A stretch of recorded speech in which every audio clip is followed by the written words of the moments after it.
বিএনপিকে স্পষ্ট করতে হবে সে কি গণভোটের রায় মানে কি মানে না। যদি গণভোটের রায়কে সে মেনে থাকে তাহলে গণভোটটা কিসের উপরে হয়েছিল? গণভোট কিন্তু হয়েছিল জুলাই সনদের উপরে যেই আদেশটা হয়েছিল সেই আদেশের উপরে কিন্তু গণভোট হয়েছিল। এখন আপনি গণভোটের রায় আপনি বলছেন আপনি জুলাই সনদ বাস্তবায়ন করবেন, কিন্তু জুলাই সনদের আদেশের উপরে যে গণভোটটা হয়েছে সেটাতে 68% মানুষ তার ম্যান্ডেট দিয়েছে। এবং জনাব সালাউদ্দিন সাহেব মানুষের এই ম্যান্ডেটটাকে উনি মক করেছেন। উনি কিভাবে মক করেছেন? উনি এটাকে নিয়ে একদম প্রহসন করেছেন। উনি বলেছেন যে যারা ভোট দিয়েছে, যারা হা ভোট দিয়েছে বা না ভোট দিয়েছে, তারা আসলে পরে দিয়েছে কিনা এটা নিয়ে উনি সংশয় প্রকাশ করেছেন। অর্থাৎ উনি বলতে চেয়েছেন যে মানুষের বোধ নিয়ে, রাজনৈতিক বোধ নিয়ে উনি এখানে একটা প্রহসন করেছেন। অর্থাৎ 68% মানুষ হ্যাঁ ভোটের পক্ষে ভোট দিয়েছেন, এটাকে উনি প্রশ্নবিদ্ধ করেছেন যে ওটা বুঝে দিয়েছেন কিনা। তো সেই জায়গায় আমাদের কাছে মনে হয়েছে যে বিএনপি, আমরা দেখেছি গণভোটের পক্ষে জনাব তারেক জিয়া উনি প্রচারণা চালিয়েছেন হ্যাঁ ভোটের পক্ষে। তার মানে কি উনি আদেশের পক্ষে উনি প্রচারণা চালিয়েছেন। এখন আদেশের পক্ষেও প্রচারণা চালাইলেন, গণভোটের পক্ষেও প্রচারণা চালালেন।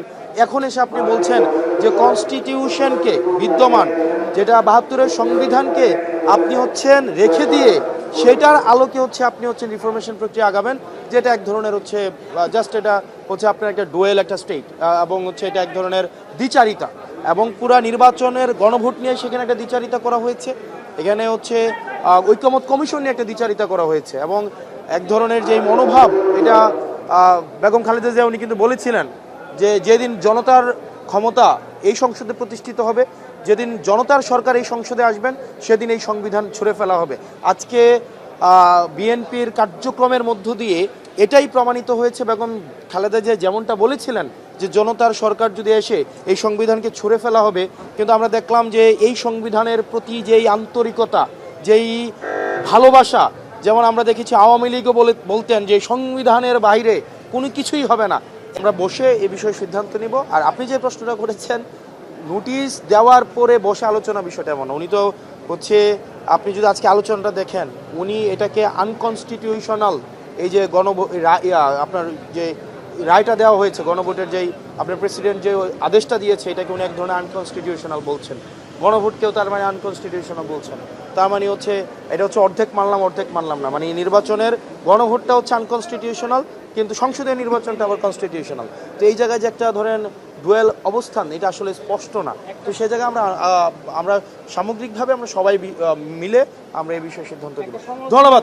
একটা সমালোচনা উঠেছে, যেটা আপনারা যদি রাষ্ট্রপতিকে অসাংবিধানিক বলেন, সেক্ষেত্রে আপনারা রাষ্ট্রপতির কাছে উপদেষ্টা যখন হয় তখন কেন শপথ গ্রহণ করেছেন? তখনকার পরিস্থিতি ছিল এখানে আমাদের স্টেট কম্প্রোমাইজ হয়ে যাচ্ছে। যে জায়গায় আপনি 8ই অগস্টের পরিস্থিতি আর বর্তমান পরিস্থিতি, দুইটা পরিস্থিতিকে যদি আপনি মানে জোরপূর্বক এক ধরনের আরোপিত এই দুইটার মধ্যে ভারসাম্য তৈরি করার চেষ্টা করেন, এটা এক ধরনের, আমি মনে করি এটা পরিস্থিতির উপরে আপনার এক ধরনের অন্যায্যতা।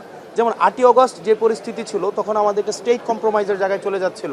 আমার এখানে কোনো সরকার ছিল না, আমার এখানে ল অ্যান্ড অর্ডার সিচুয়েশন সেখানে ডিটোরিয়েট হচ্ছিল।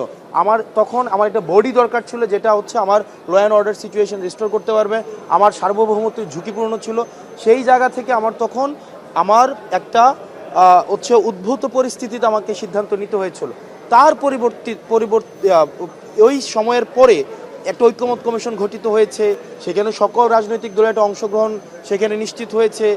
এরপরে আজকে যখন এই পরিস্থিতি আর আগের 8ই অগস্টের পরিস্থিতি, দুইটাকে যখন আপনি জোরপূর্বক একটা মিলানোর চেষ্টা করেন, এটা আসলে আমার কাছে মনে হয় আপনার পরিস্থিতিটাকে আবার পুনর্বিবেচনা করা উচিত।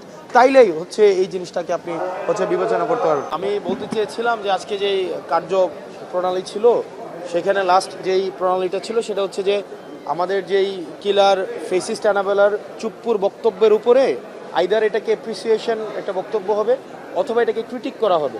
কিন্তু আমি দেখতে পাচ্ছিলাম যে অধিকাংশ সংসদ সদস্যই, অধিকাংশ নয় অলমোস্ট সবাই, এটা দেখা যাচ্ছিল এলাকা ভিত্তিক বিভিন্ন বিষয়গুলো নিয়ে কথা বলছিল।